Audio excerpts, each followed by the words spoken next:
구독, 좋아요. 자, 2부 시작하겠습니다. 김기웅 대변인 나오셨습니다. 어서 오십시오. 안녕하세요. 예. 자, 국내 이슈 문제 중에 가수 김은국 씨 문제는 이야기를 좀 하고 먼저 넘어가야 될 것 같습니다.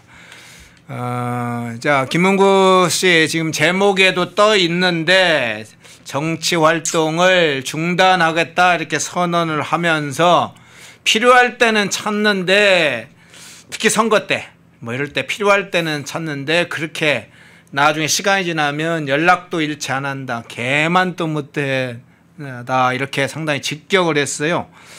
이 윤석열 대통령과 관련해서 대선 때 공개 지지선을 하고 탄핵 국면에서도 현장을 찾아서 여러 가지 정치 활동을 했던, 자기 밥그릇을 뺏기더라도 나와서 싸우겠다 해서 김은국 씨 다운 어떤 맛으로 정치 현장에 활동을 했던 김은국 씨가 정치 중단 선언하면서 그 안에 이야기하는 게 좀 들으니까 착잡한데, 이 상황 어떻게 일단 보세요?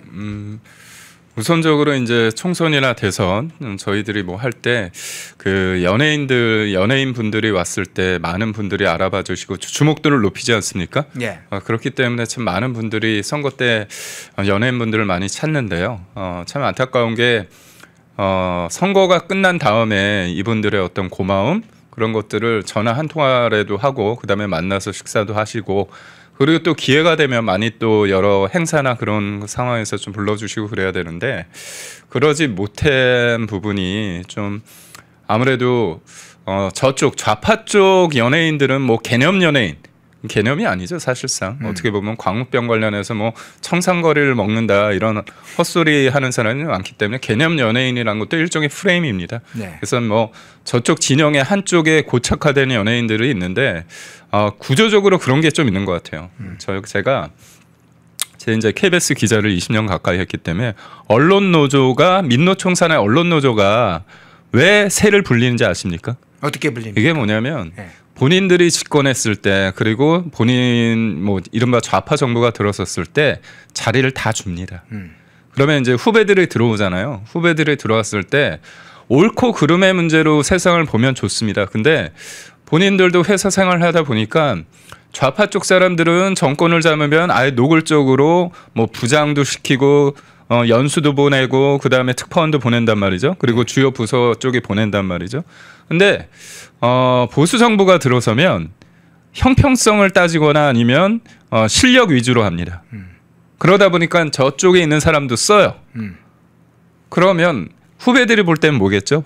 보험을 드는 거잖아요, 일종의. 그러면 안 되는데도 불구하고 보험을 들다 보니까 정권을 찾았을 땐 노골적으로 하고, 정권을 우리가 찾지 못하더라도 야당 생활을 하더라도 뭔가 저쪽에서 날 쓰는구나, 그런 생각이잖아요. 네.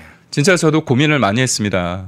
그러니까 회사에 있을 때도 그렇고 밖에 나와서도 그렇고, 우리가 저렇게 묻지도 말고 그냥 우리 편 사람들을 노골적으로 쓰는 게 맞느냐, 대한민국이 잘 가는 데 있어서 실력 있는 사람들을 쓰는 게 맞느냐, 그런 어떤 거에 대해서 이른바 보수 쪽 사람들은 생각이 많아요.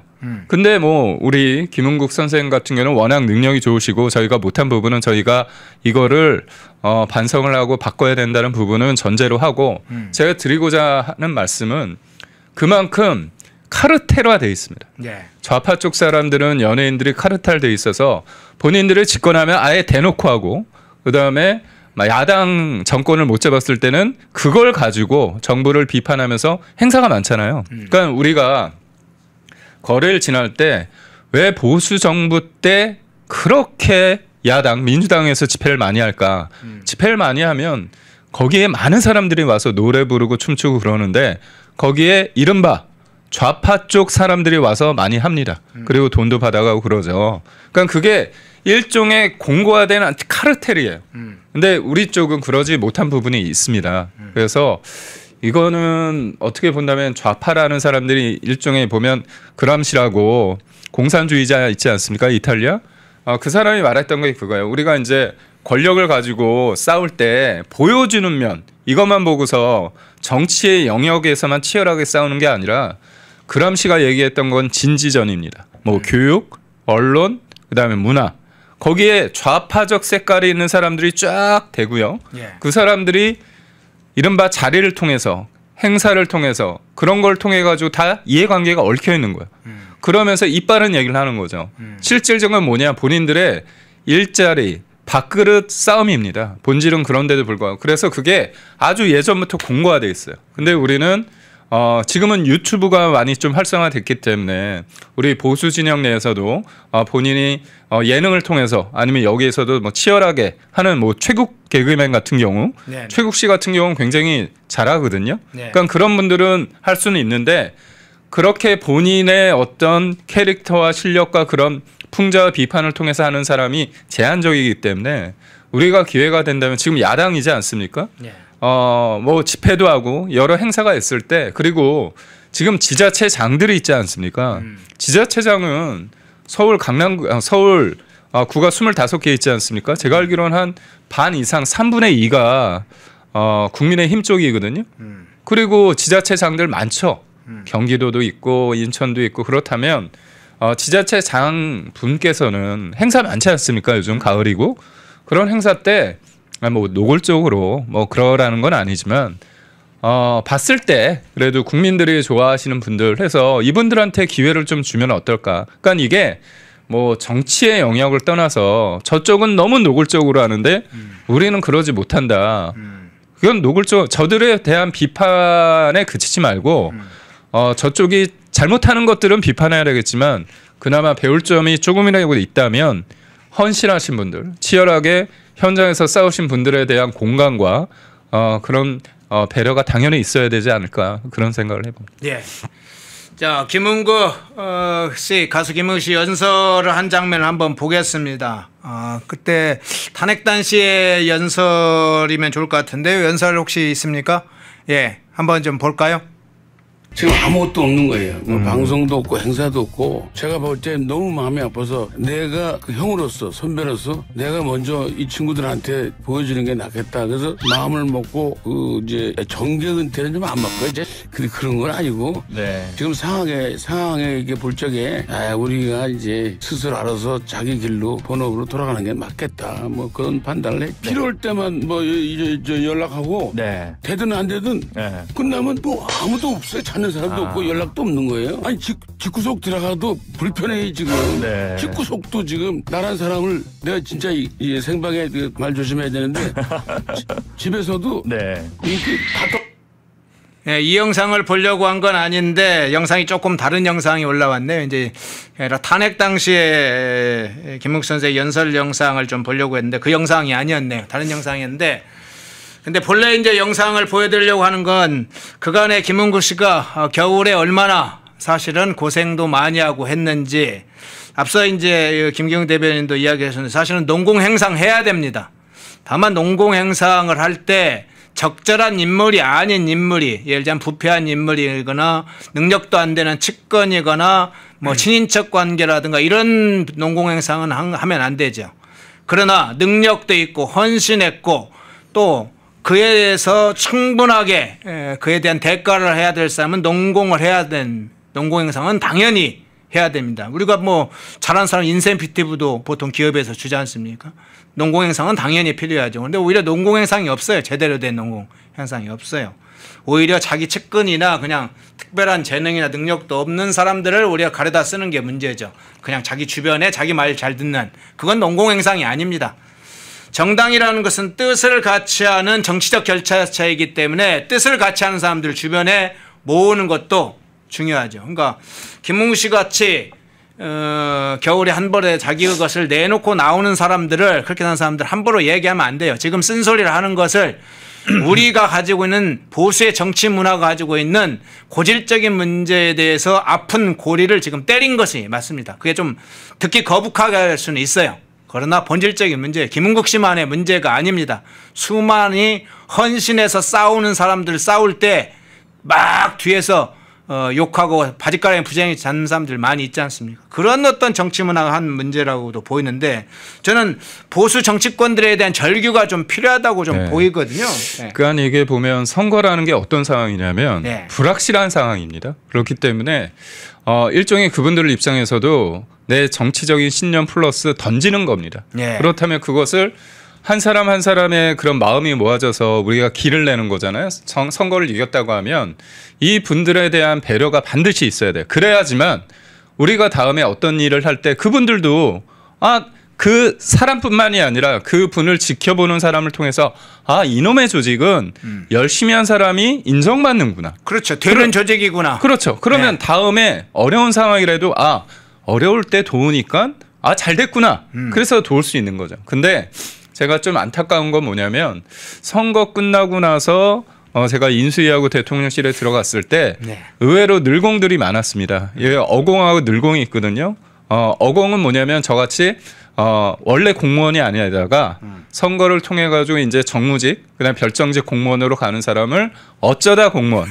그다음에 늘공은 원래 이제 공무원 시험을 봐서 들어가는 그 늘공이라고 하는데 늘공 어공을 폄하하고자 구분짓자가 아니라 어떻게 보면 늘공은 거기에 부서에 있던 사람들이잖아요. 근데 아쉬운 게 뭐냐면 사람들이 늘공에 있는 사람들이 페이퍼워크를 굉장히 잘합니다.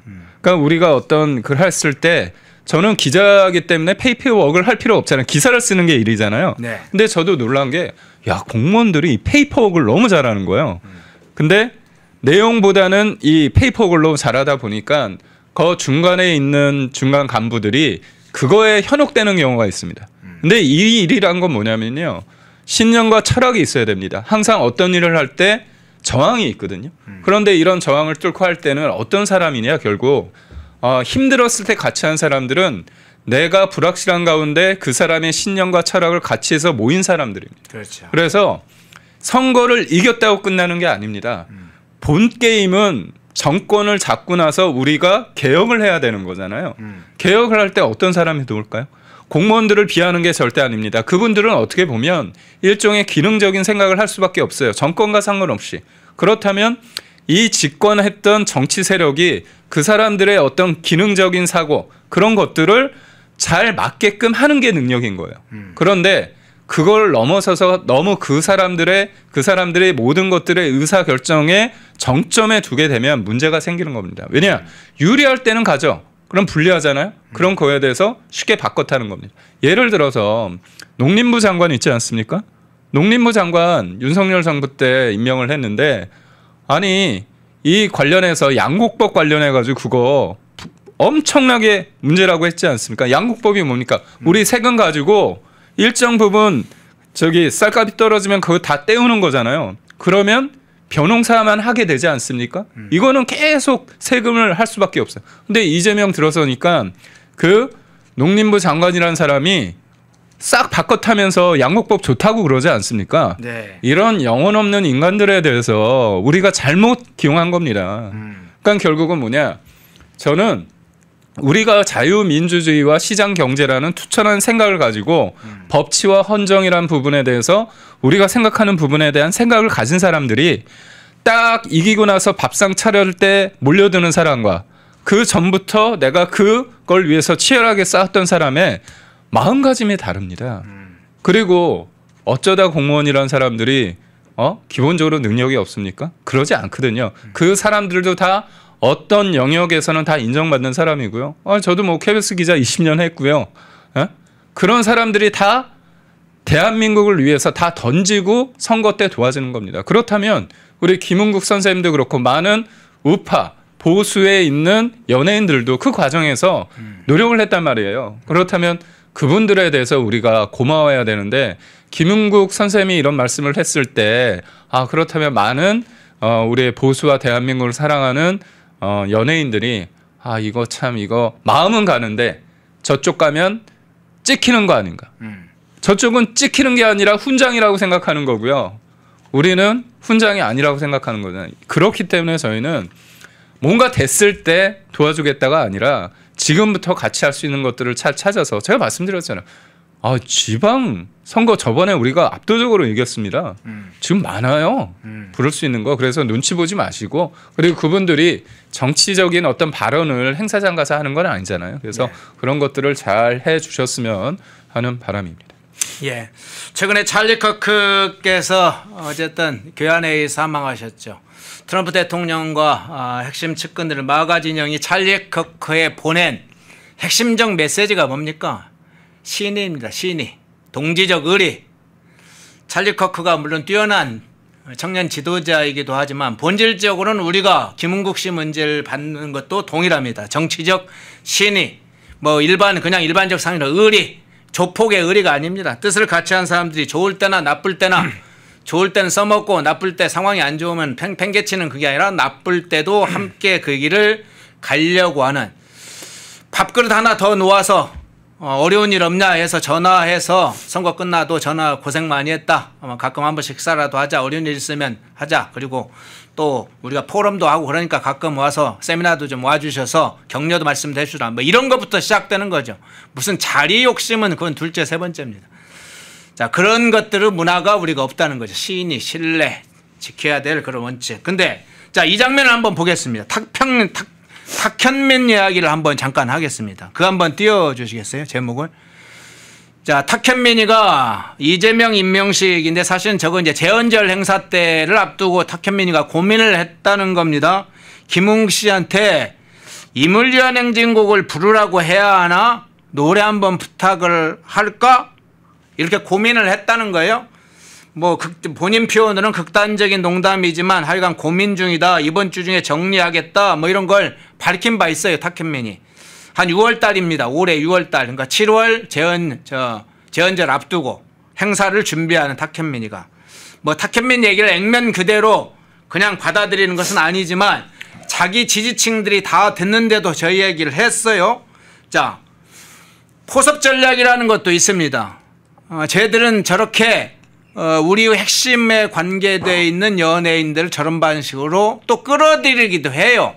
그래서 자기 진영으로 좀 끌어들이기도 합니다. 자기 진영을 챙기는 건 뭐 95% 정력을 다하고 나머지 것도 챙겨요. 근데 일단 저 상황 어떤 차원에서 해석을 하십니까? 저는 뭐 사실 일종의 이관계고 예. 능멸했다고 보는데 예.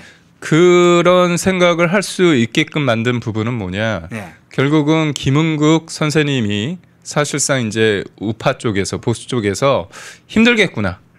그렇기 때문에 김은국이라는 어떻게 보면 저희 보수 쪽에서는 입담이 좋은 스피커잖아요. 연예인이기 때문에 김은국이라는 사람을 콕 집어서 흔들어대는 그런 얘기가 아닌가 싶은데요. 예. 사실 그런 얘기가 나올 수 있게끔 한 부분에 대해서 저희가 좀 많이 생각을 하고 반성을 해야 된다는 측면이 있고, 역으로 하나 말씀드린다면 탁현민이라는 사람, 그리고 또 지금 저쪽에서 신나하지 않습니까?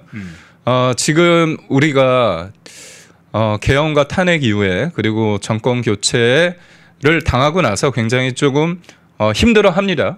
하지만 역으로 본다면 정점이란 게 있어요. 그럼 제가 여러분에게 질문 드리겠습니다. 네. 이재명 정부의 정점이 지났을까요? 아니면 아직 안 왔을까요? 저는 확실하게 말씀드리면 정점 지났습니다. 지금 내려오고 있습니다. 그러니까 결국은 저렇게 탁현민이라는 사람이 어떻게 보면 이거죠. 본인들이 굉장히 우쭐해 있고 굉장히 신나하고 있습니다. 근데 그럴 때가 정점입니다. 그러니까 결국 저들이 저렇게 어떻게 보면 우리를 능멸하고 어떻게 보면 이관계하고 저렇게 한다는 자체가 저쪽도 많이 오만하고 있고요. 다른 것 다 떠나서 우리가 희망 고문을 얘기하는 게 아니고요. 지금 집값 보십시오. 관세 보십시오. 그다음에 지금 대한민국 기업 보십시오. 이재명이랑 인간이 대통령이 된 다음에 나라의 법도가 무너지고 있고 사법부를 공격해서 대법원장을 끌어내리고자 아주 대놓고 얘기하고 있습니다.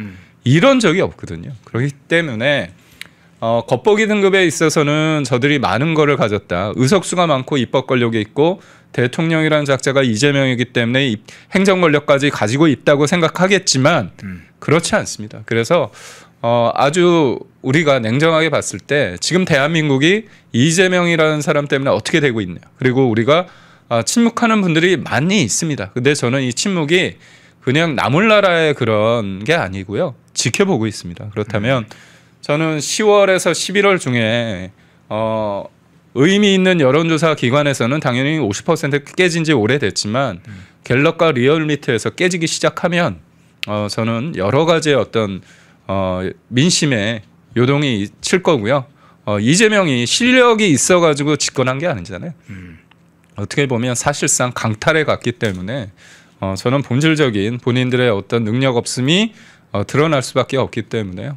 지금의 이제 우리 김은국 선생님처럼 지금 말씀하신 건 이해합니다. 그렇지만 지금 우리가 낙담할 상황은 아니다. 이런 식으로 역으로 한번 생각해 봅니다. 예. 자, 김은국 선생의 문제를 우리 내부에서 조금 더 자강하는 힘으로 이용을 활용해야 됩니다. 자강하는 우리 스스로 그것을 강하게 더 만드는 정치적 신의 신뢰관계 정치적인 가치 운명을 죽을 때 좋을 때 싸울 때 함께하는 그것으로 힘을 얻으려야 되는 겁니다. 저 이야기 듣고 힘 빠질 얘기는 아니죠. 우리가 더 결속해야 할 필요성을 느끼게 하는구나. 그런 걸 좀 함께 지켜봤으면 좋겠습니다. 주제를 좀 바꿔볼게요. 이제는 중국이 어떻게 국내 또 서해로 침투해 오는지 그 현장을 좀 살펴보겠습니다. 서해 현장으로 가보겠습니다. 사진 한번 먼저 보겠습니다.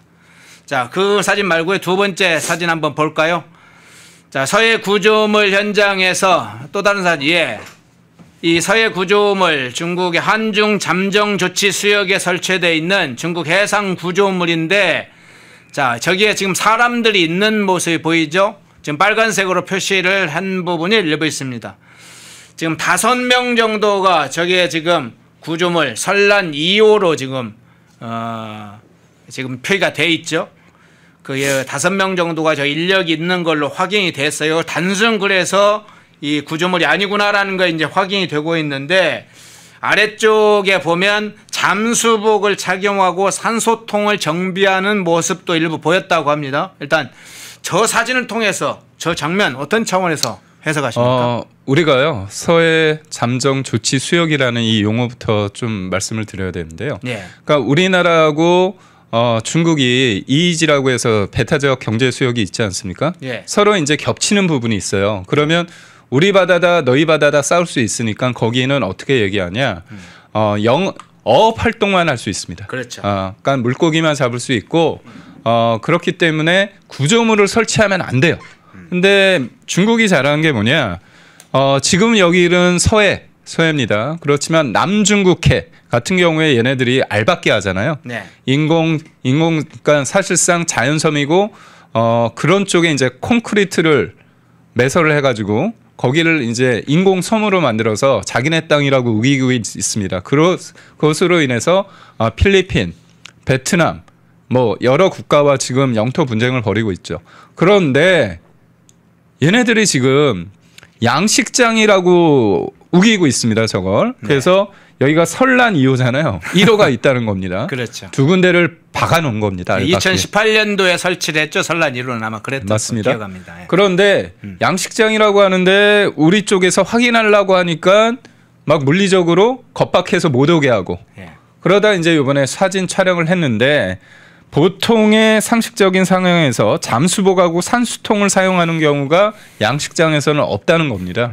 양식하는데 그렇게 잠수복까지 입어서 산소통 입고 깊은 바다로 들어갈 이유가 없잖아요. 그렇기 때문에 이거는 문제가 많다는 생각입니다. 그런데 이게 문제가 뭐냐면 우리나라가 이제 외교라는 건요. 우리가 중국한테 얘기를 하면 민주당 애들은 자꾸 혐중이라고 하잖아요. 우리가 중국을 미워할 이유는 없어요. 다만 중국 때문에 우리 자국민들이 역차별을 받는 건 안 된다고 해서 반대하는 것에 대해서 자꾸 혐중 프레임을 하는데 아니 저기가 동해라고 생각해 보십시오. 민주당 애들 죽창 들고 나옵니다. 그런데 서해요. 그러니까 굉장히 로키해요. 굉장히 로키인데 베트남은요 어떻게 하느냐. 외교는 비례입니다. 그래서 너희네가 알박기 했잖아?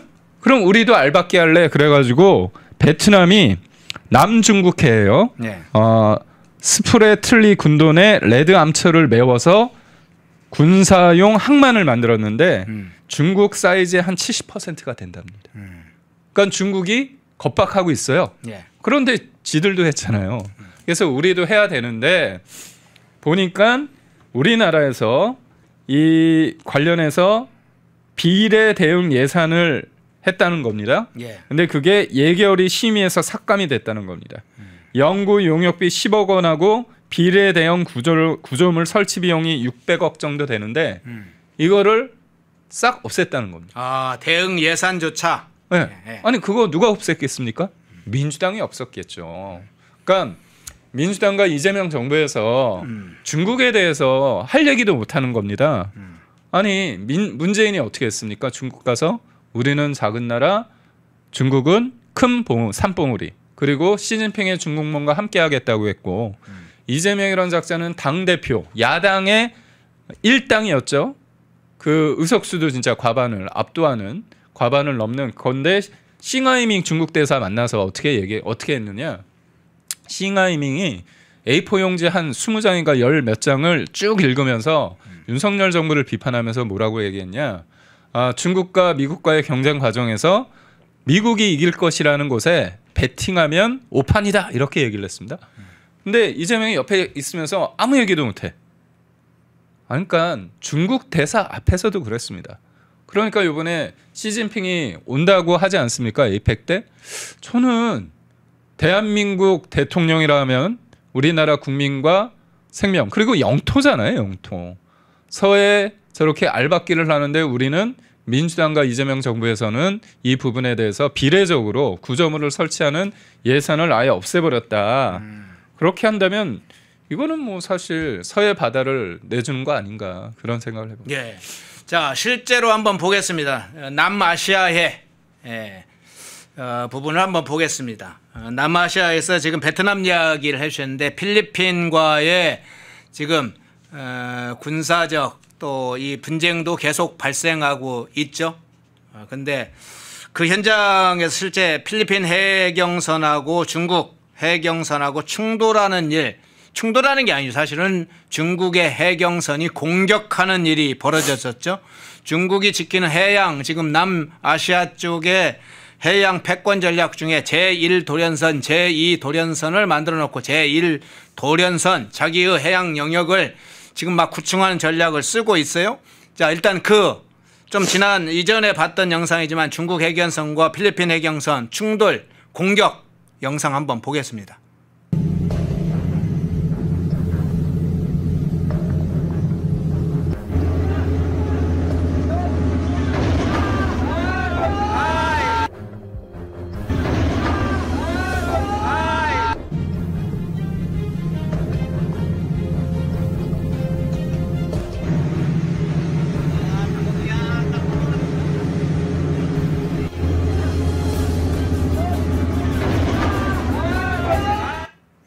지금 공격하는 것은 중국 해군이 공격하는 거고요. 중국 해군과 해경선이 동시에 공격을 했는데 이제 추격하면서 해군이 직접 해군함이 직접 공격을 저렇게 필리핀 해경선을 공격하는 장면인데 이게 남아시아에 국한되지 않습니다. 지금 서해에 곧 닥쳐올 운명이라는 것을 지금 인지하는 게 중요할 것 같아요. 그러니까 지금 시작되는 것은 서해 구조물, 이 잠정 조치구역에서 일부 구조물로 시작하지만 사실은 지금 벌어지고 있는 필리핀, 베트남의 지금 남아시아 쪽 초기에는 시작은 구조물로 시작을 했거든요. 그러니까 네. 중국이 얼마나 영토 야욕에 욕심이 끝이 없냐. 네.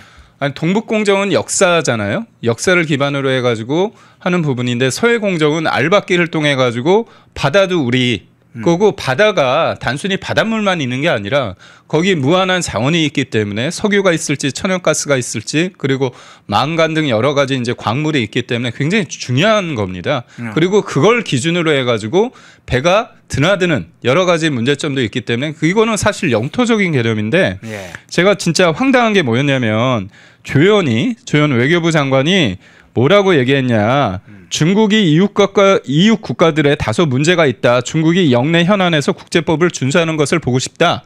그 얘기를 미국과 미국 타임스 워싱턴 포스트하고 인터뷰를 했습니다. 그런데 중국은 국제관계의 기본 규범을 확고히 수호했다 이런 얘기를 했어요. 여기까지는 뭐 중국이 얘기한 건 이해됩니다.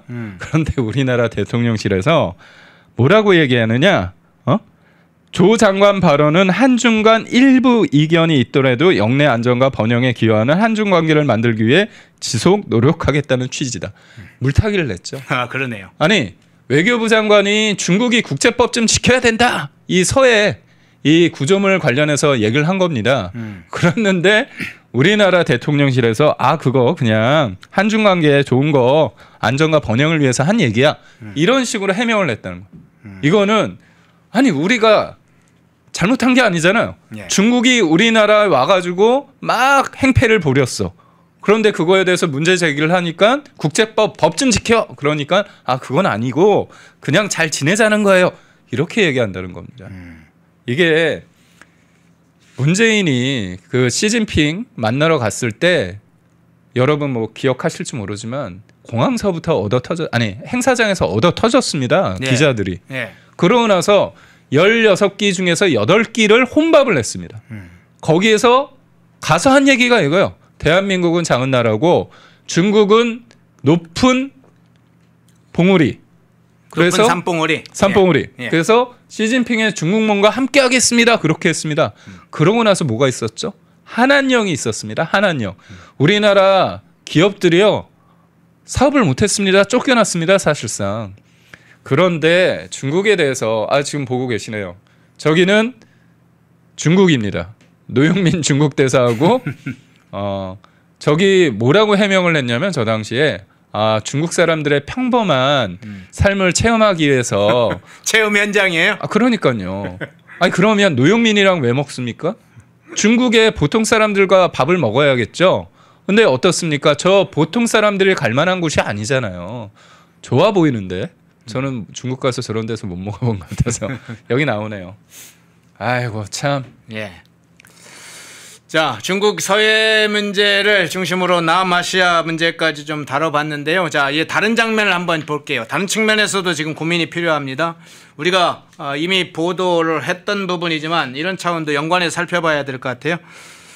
자, 태안 밀입국 중국인 영상 문제 한번 잠깐 볼게요. 추석 연휴를 틈타서 태안 바다로 밀입국을 시도했다가 중국인 6명 도주하는 중에 결국은 체포됐고 구속이 됐죠. 그 영상 한번 보겠습니다. 해경이 탐조등을 비추자 소형보트가 속도를 내며 달아납니다. 긴박한 추격전이 벌어집니다. 20개 선박 지속적으로 정선면령 실시 중에 있으며 추적 중에 있음. 마침내 붙잡힌 보트엔 중국인 8명이 타고 있었습니다. 중국 산둥성 웨이하이에서 출발해 밀입국을 시도한 겁니다. 저 영상을 다시 보여드리는 것은 단순한 저게 밀입국이냐, 지금 태안 관련된 분 2022년도부터 지금 빈번하게 늘고 있고 제주도 밀입항하다가 체포된 중국인들도 있었는데 저게 단순한 불법 밀입국 정도가 아니고 더군다나 지금 무비자 입국 또 진행되는 상황인데 그 기간에도 왜 저렇게 막대한 돈을 들이고 위험한데도 저렇게 들이냐. 일부에서는 공항 관계자들은 저걸 그렇게 단순하게 밀입국 불법 체류자 입장에서만 볼 게 아니고 저기에 일부가 섞여 있을 수 있는데 서해 침투를 노린 일종의 어떤 중국군이나 중국 공안 당국의 일부 관계된 사람들이 저 방식을 통해서 서해 약점, 침투, 경로 이런 것들을 막 찔러보는 거 아니냐 이런 사실은 제기도 있거든요. 저는 충분히 개연성이 있는 게 루트를 만드는 거죠. 예. 지금은 걸린 거죠. 근데 걸리지 않고 그럴 수 있죠. 중국에서 야 대한민국 가는데 무비자로 지금 들어올 수 있잖아요. 그렇죠. 그리고 제주도는 무비자가 예전부터 있었기 때문에 만약에 들어온다면 그 비행기 타거나 이제 배 타고 오겠죠. 그런데도 불구하고 밀입국을 저렇게 시도한다고 보면 둘 중에 하나입니다. 아주 문제가 있었기 때문에 그렇게 하거나 아니면 정상적으로 배나 비행기를 타고 들어올 수 없는 그쪽에서 볼 때는 진짜 범죄자, 확실한 범죄자, 네네. 그런 사람들이 들어올 수 있고 또 그렇죠. 하나는 여러 가지를 찔러 볼 수 있는 거죠. 어디가 구멍인지. 그래서 여러 곳을 찔러 보다가 우리는 한 100개 찔렀는데 한 개 하고서 이 사람들이 왜 이렇게 왔을까? 여기에 머문다면 문제고 99개의 길은 이미 뚫려 있을 수도 있는 겁니다. 그리고 이게 지금 경찰서에서 공개된 화면이잖아요. 그 해경이나 해경 쪽에서는 실적이 있으니까 공개를 하는 거잖아요. 그렇죠. 놓쳤으면 공개했을까 싶기는 한데 결국은 구멍이 있다는 겁니다. 그래서 저희가 드릴 수 있는 말은 우리가 중국을 바라볼 때 우리는 선진화된 사회입니다. 그리고 자유민주주의 체제, 대통령이 문제긴 하지만 시장 경제이기 때문에 중국도 그럴 것이라고 생각하면 안 돼요. 거기에서 어떤 일이 벌어지고 아니 지속적으로 지금 보십시오. 캄보디아 우리 젊은 청년 죽인 사람이 누굽니까? 중국인이잖아요. 그러니까 지금의 중국이 사실상 전 세계적으로 범죄 조직이 나가서 거기에서 무대만 캄보디아입니다. 본질은 중국인들이 우리나라 사람들을 지금 범죄에 가담시키고 말 안 들으면 감금하고 그리고 사람들을 꿰어다가 납치 감금한 거예요. 본질 범죄의 상단 최상단에는 중국이 있는 겁니다. 그런데 이 우리가 관련해서 무비자나 아니면 이런 식으로 대한민국이 물리적으로 제일 가까워요. 그런데 구멍이 생긴 거잖아요. 제주도가 무비자로 했을 때 체류 기간이 30일입니다. 근데 30일 동안 대한민국을 떠나지 않은 제주도를 떠나지 않는 사람이 10,000명이 넘는데요. 그중에 93%가 중국 사람들입니다. 그런데 제주도는 섬이니까 제한적인 공간이라고 할 수 있지만 대한민국을 전체적으로 다 열었다. 선진국 가운데 OECD 국가 중에서 무비자로 중국인한테 열은 게 유일한 대한민국이라는 거 아닙니까? 그래서 저는 비자 없이 우리나라가 다른 나라 가는 경우는 많아요. 그건 왜 그러냐?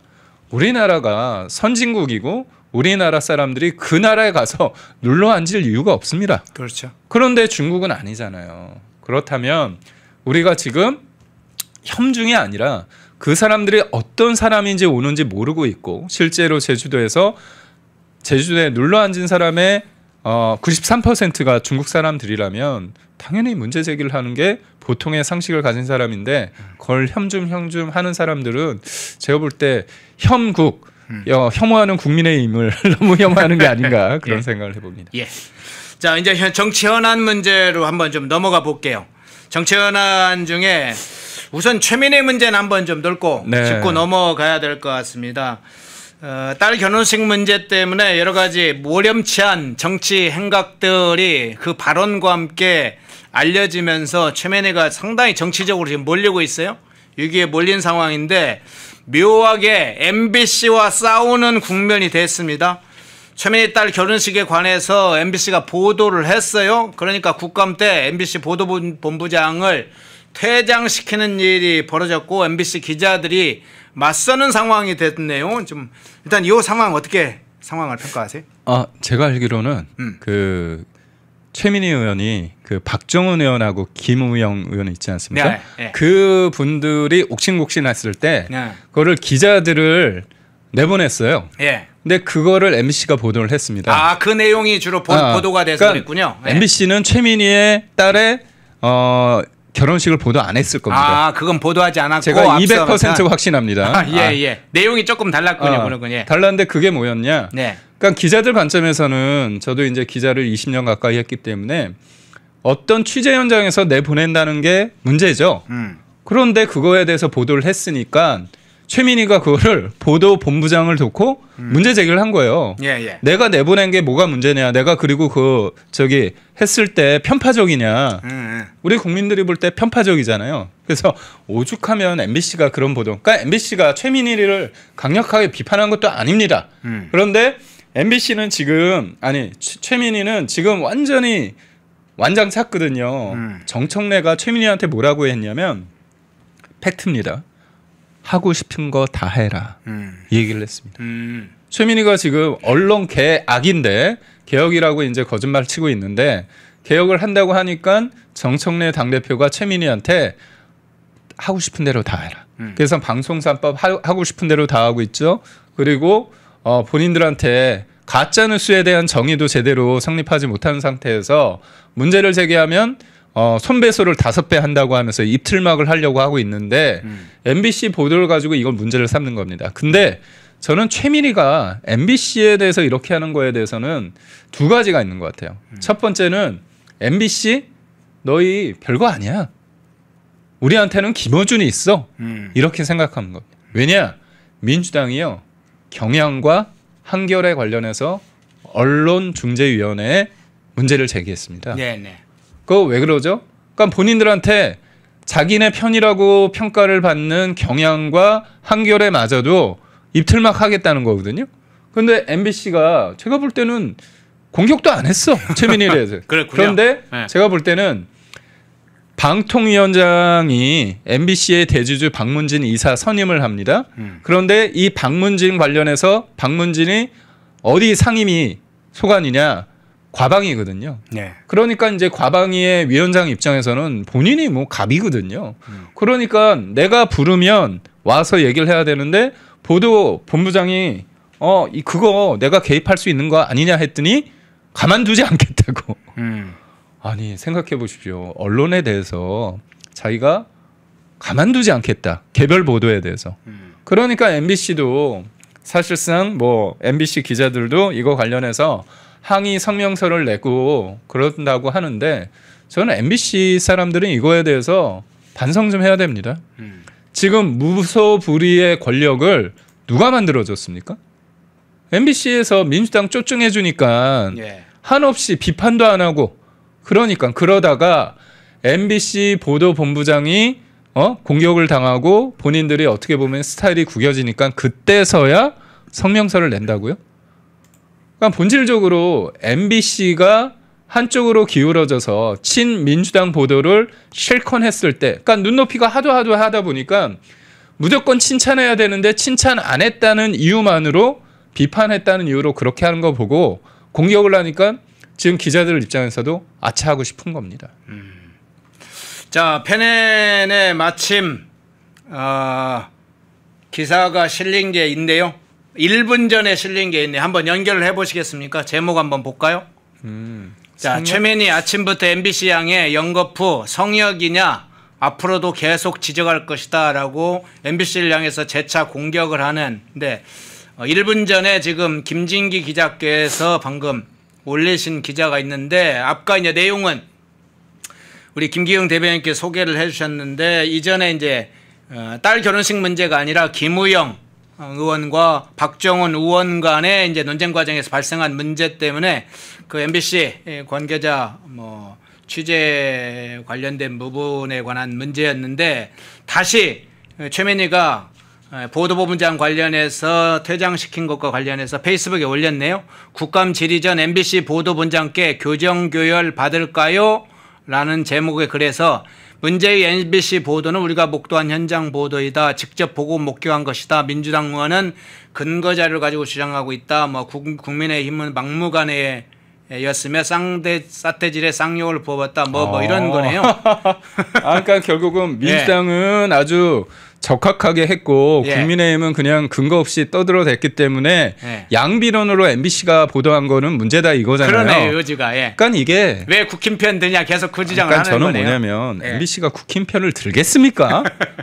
피하 구분을 못하고 있고 저는 최민희 위원장님께 지금 딸 문제 관련해서 역학 공부 그 양자 역학 공부를 많이 하신다고 하는데 저는 제발 뇌 구조가 이상하지 않은지 조금 좀 알아보셔야 되지 않을까. 왜냐?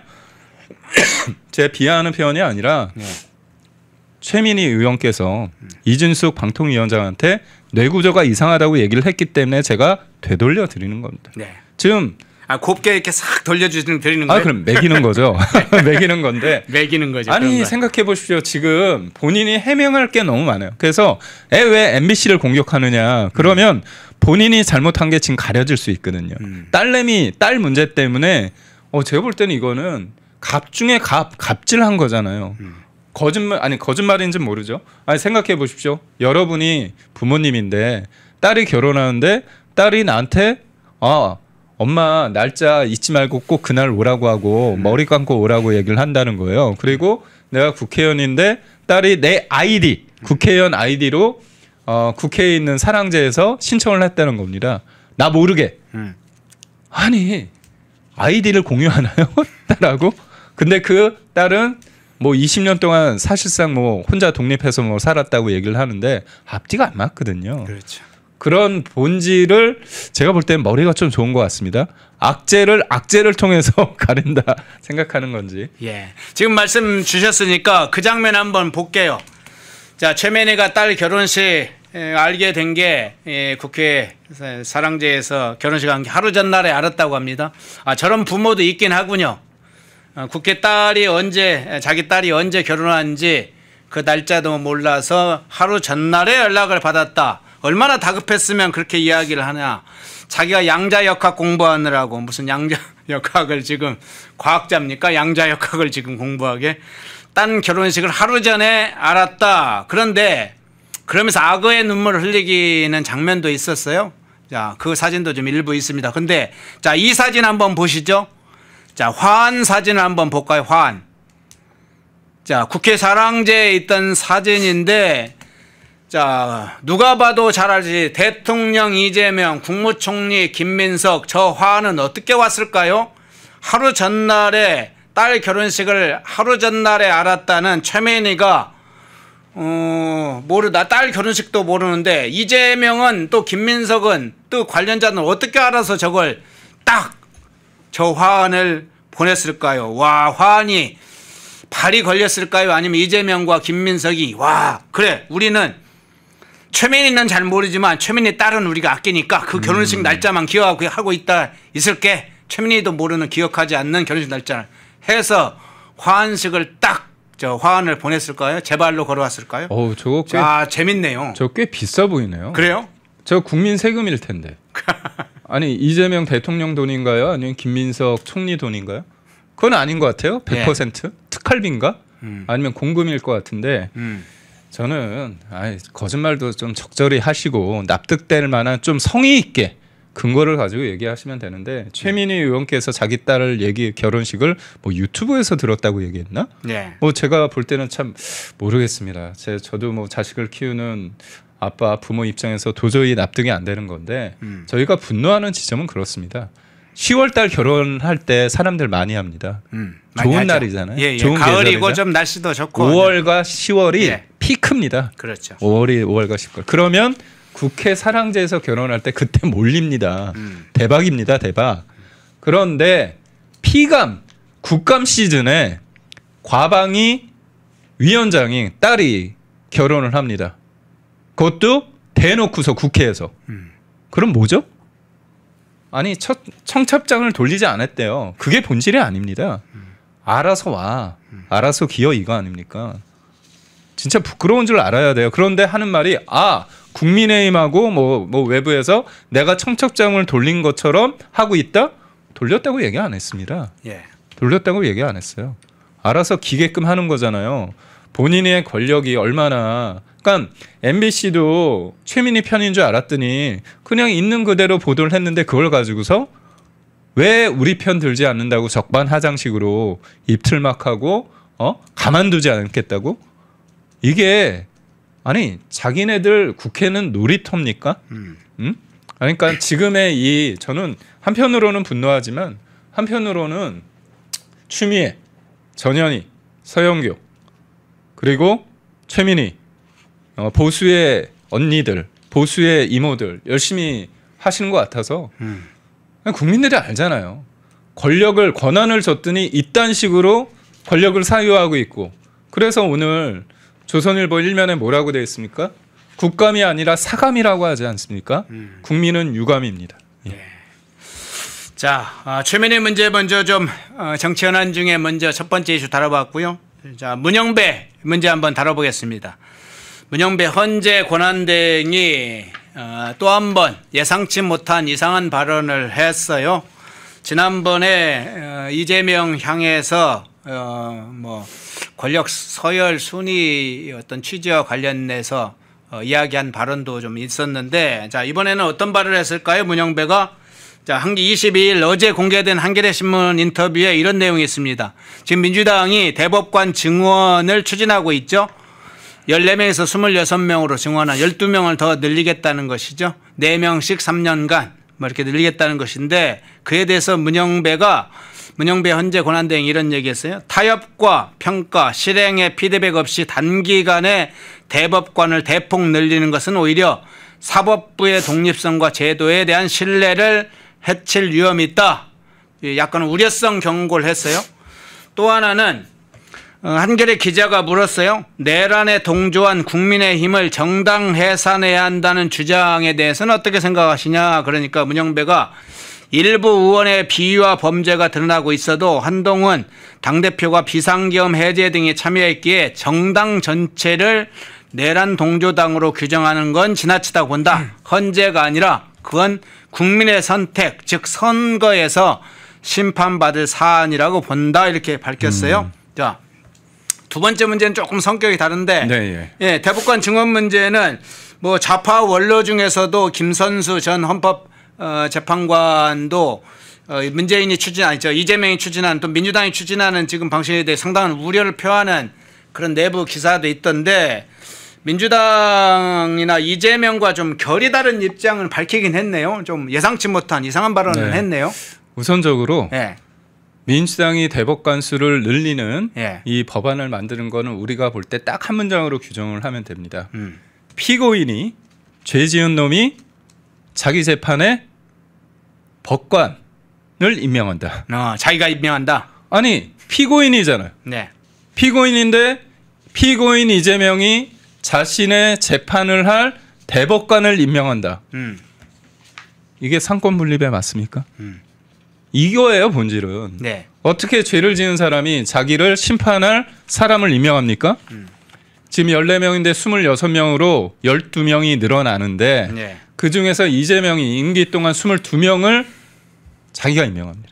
사실상 대법원을 이재명의 놀이터로 만드는 거잖아요. 이게 본질입니다. 그런데 문영배가 이재명 쪽 사람인데도 불구하고 봤을 때 타협과 평가 실행의 피드백 없이 단기간에 대법관을 대폭 늘리는 것은 오히려 사법부의 독립성과 제도에 대한 신뢰를 했을 것이다. 그거 뭐 그냥 길게 얘기했는데 쉽게 말하면 말도 안 된다. 사법부를 개혁한다고 한다면 사법부의 목소리를 반영을 해야 된다는 겁니다. 그러니까 얘네들은 그냥 기간을 설정하고 본인들의 입맛에 맞는 사람들을 불러서 입법 청문회를 하고 그거를 그냥 형식적으로 한 다음에 그냥 강행하는 그런 식의 쇼를 보이는 거죠. 예. 그래서 저는 여러분 이게 군인들이 총칼 들고서 쿠데타 하는 게 문제가 아니고요.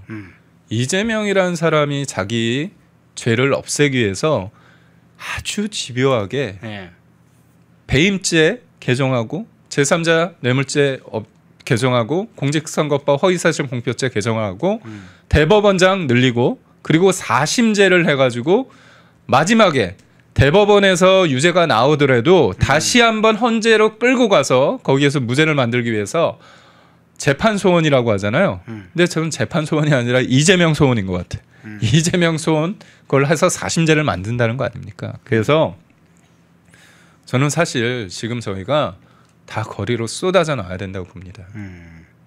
진짜입니다. 이거는 이재명 개인의 문제가 아니라 이재명 한 사람 구하고자 대한민국 이제까지 만들어진 사법 질서, 헌정 유린 이게 바로 내란이고 이게 쿠데타고요.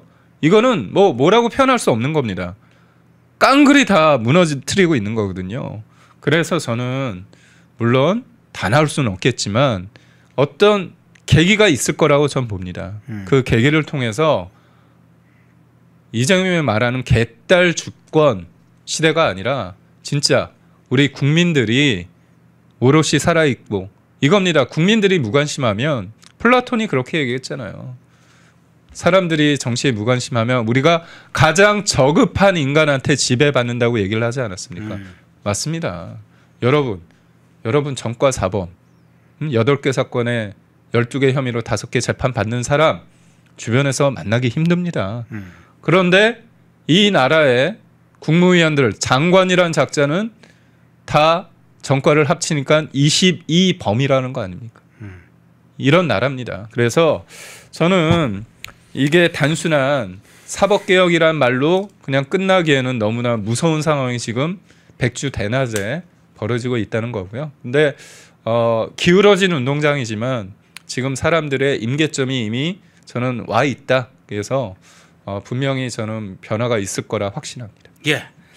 자, 왜 문영배 이야기를 하느냐? 뭐 이렇게 이야기하시는 분들이 있습니다. EJ로 생각을 해주시면 좋을 것 같아요. EJ. 문영배 얘기야. 뭐 그 이야기의 내용에 관해서는 우리가 알 수 있죠. 그러나 문영배, 김선수를 끄집어내는 이유 있죠.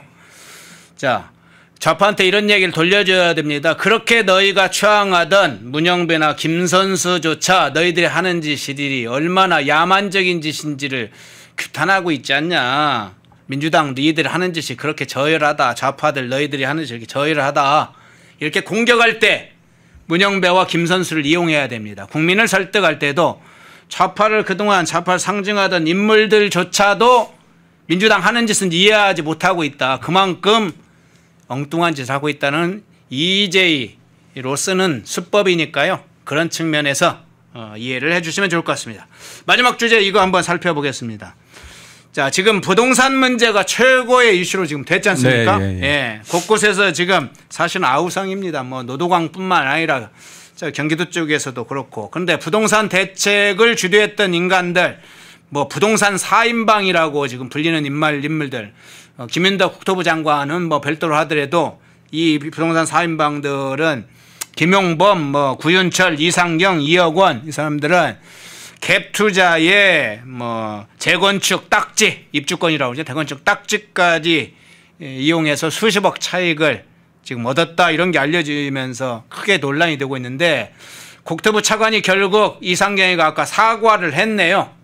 사과를 했다는 뭐 자기 발언 때문에 사과를 한 것으로 보이고 박지원은 이제 옷 벗어라는 이야기까지는 이야기를 했습니다. 자, 국토부 차관 옷 하나 벗기는 것이 문제는 아닙니다만 옷은 당연히 벗겨야죠. 지금 겨울이지만 옷을 벗겨서 지금 따뜻한 곳으로 자기 집을 돌아가게 해야죠. 그런데 이 문제와 함께 또 하나 플러스 알파를 해보겠습니다. 지금 제목 한번 띄워주시죠. 보유세 문제가 계속 나오네요. 동시에. 그래서 부동산 문제하고 이 보유세까지 또 터질 것으로 보이기도 하고 특히 김용범이 이걸 강하게 밀고 있다는데 어떻게 이 상황 보세요?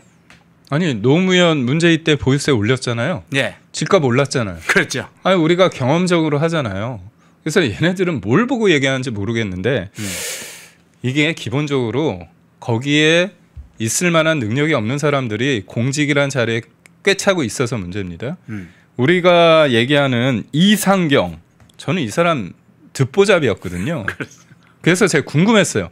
공무원 출신인데 왜 이렇게 어리버리할까? 보니까 국토부 출신이 아닙니다. 네. 이 사람 가천대 네. 조경학을 했습니다. 그렇죠, 조경학. 그렇죠. 아니 저는 조경학 참 좋은 학문입니다. 조경학을 한 사람이 대한민국에 어떻게 보면 국토부는 대출을 옥죄는 게 아닙니다. 세금을 때리는 곳이 아닙니다. 그야말로 공급을 하는 곳입니다.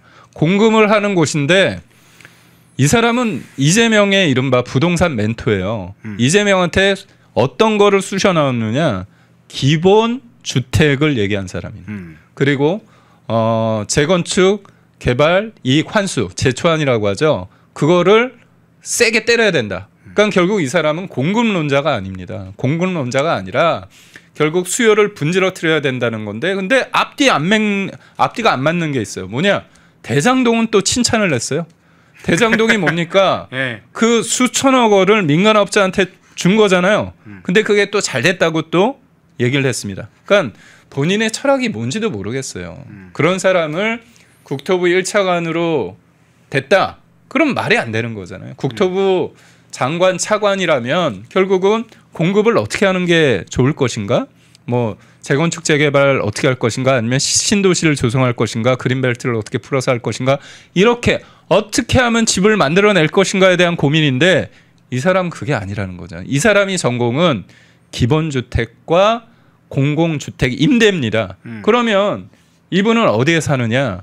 역시 민주당 사람들은 그 내로남불의 DNA가 뼛속 깊이 있는데 이분이 백현동에 아파트를 사는데 전세를 끼고 살지 않습니까? 근데 오늘 나온 거 보니까 황당해. 현금이 28억이 있었다. 현금도 짱짱하네요. 근데 왜 주식 안 하지? 현금 28억 원이 있었는데 갭 투자를 한 거잖아요. 저는 이재명 정부의 부동산 정책은 100% 망할 수밖에 없다. 저는 본인들이 진짜 맞다면 팔고 아니 이 이상경이라는 사람이 얘기했잖아요. 부동산 가격 떨어지면 그때 사라고. 그럼 본인부터 팔고 그때 사면 되잖아요. 안 팔지 않습니까? 이재명 대통령 집 어디 있습니까? 분당에 있잖아요. 그거 30억 가까이 된다고 하는데 안 팔지 않습니까? 그러면서 너희들은 팔아라. 그리고 너희들은 전세 끼고 살지도 말고 대출받아 사지도 말라 이렇게 얘기하는 거잖아요. 그래서 지속 가능하지 않습니다. 그래서 노무현, 문재인, 이재명 이렇게 부동산 정책을 쫙 봤을 때 야 정부 말 들으니까 바보 됐구나. 그러면서 어떻게 되느냐? 자꾸 부동산 폭락론자들의 유튜버 보면서 자기 위안만 삼는 사람들이 있습니다. 그러면 생각해 보십시오. 지금도 젊은 세대들 집 사기 힘들지만 예전에도 집을 현금으로 사는 경우가 없었잖아요. 다 통장 만들어서 대출 껴가지고 30년 거치, 40년 거치 그런 식으로 해서 사실상 우리가 집을 샀을 때 표현을 뭐라고 하느냐. 아, 이 집 사실은 은행집이야. 그렇게 얘기를 했습니다. 그렇게 집을 산 거예요. 네. 그런데 갑자기 이렇게 사는 걸 막아버리니까 사람들 입장에서는 니네가 뭔데 내 인생에 태클을 걸어. 그래서 문재인 때는 5년 동안의 거대한 그 좌파 이념에 대한 어떤 이념의 실험장이었다면 이번에는 실험장 플러스 놀이터까지 되고 있는 거잖아요. 그래서 저는 문재인 정부보다도 더 빠르게 저는 이재명 정부는 망할 수밖에 없다고 보고 이재명의 뻔뻔한 건 뭐냐. 지난 5월에 강남 고속버스 터미널 앞에서 뭐라고 얘기했냐면 아니 특정 지역에서 많이 오르면 뭐가 문제냐. 거기에서 높은 가격에 사고 팔든 이게 뭐가 문제냐. 그렇게 얘기하면서요. 민주당 정권이 있을 때 집값 오른 거 나는 그렇게 안 하겠다 얘기를 했습니다. 그리고 집값을 세금으로 잡지 않는다고 얘기했습니다. 그런데 지금 뭐냐. 11호 정책이 딱 나오자마자 얘네들이 솔직하게 자기 고백을 한 겁니다. 보유세 얘기를 안 했잖아요. 근데 11호 정책을 얘기했는데 이게 안 먹힐 것 같으니까 보유세 얘기를 했다는 건 뭐냐면 이 사람들도 이 정책이 성공하지 못하겠다는 것을 아는 겁니다. 그래서 보유세 관련해서 이게 잘 보십시오. 왜 똘똘한 한 채가 됐느냐.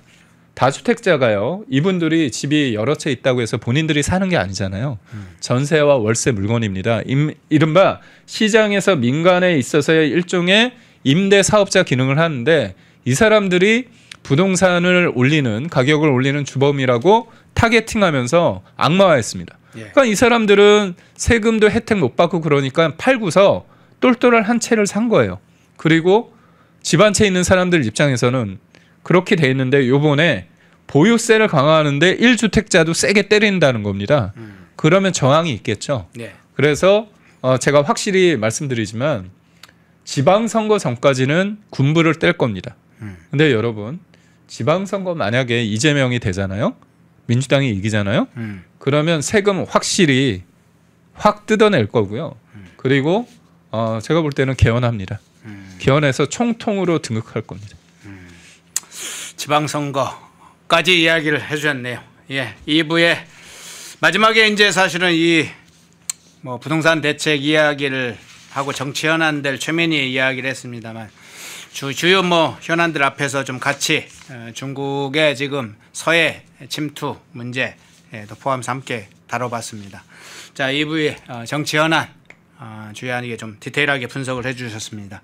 김기흥 대변인이었습니다. 고맙습니다. 고맙습니다. 펜앤마이크와 광동이 함께 준비한 초저분자 콜라겐으로 피부 속까지 촘촘하게 관리하세요. 하루 두 알로 피부 보습, 탄력 개선, 체내 흡수에 용이한 저분자 PC 콜라겐, 부원료 또한 탄탄하게 펜앤마이크 TV 단독 할인 1개월분 한 박스에 13,000원, 3개월분 3박스에 30,000원. 펜앤마이크 구독자 전용 댓글 상단 할인 링크에서 구매 가능합니다. 전화 문의는 1661-6915, 전화 문의는 1661-6915. 독립, 성장, 역전, 펜앤경제TV 권미란입니다. 8월 25일 매일 저녁 8시 경제독립 8시 라이브 방송이 시작됩니다. 대형주 블루칩 발굴 전문가 이정호 멘토, 테마 선점 전문가 이주호 멘토, 글로벌 자산 배분 투자 전문가 문서진 멘토, 삼박자 매매 월드바겐헌트 송동현 멘토, 실전 초고수들과 함께 만들겠습니다. 여러분의 투자 라이프를 180도 바꿔줄 경제 라이브, 경제독립 8시, 매일 밤 8시에 뵙겠습니다. 펜앤마이크에서 추천하는 영상도 보고 가세요. 다른 영상도 즐기시려면 구독 버튼을 꼭 눌러주세요.